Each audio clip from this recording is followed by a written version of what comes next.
Hey guys, PepperAmmy here. This week we are going to be roasting a chicken and making gravy from the drippings to finish off the roast dinner series.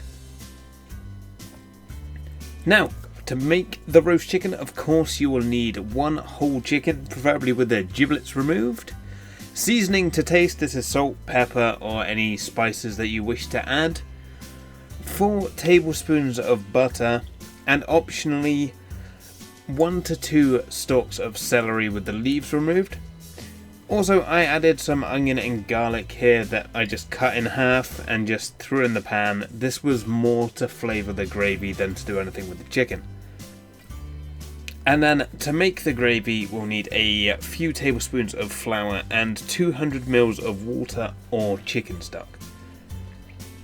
Now to start, preheat your oven to 175 degrees Celsius or 350 degrees Fahrenheit. Then place your chicken in a suitable roasting pan and brush with 2 tablespoons of butter, making sure to get into all the cracks, and then add the rest of the butter to the cavity and the pan that the chicken is in. And then cut your celery and place it inside the cavity and roast in the oven for 1¼ hours until the temperature of the thickest part of the chicken is at least 82 degrees Celsius or 180 degrees Fahrenheit.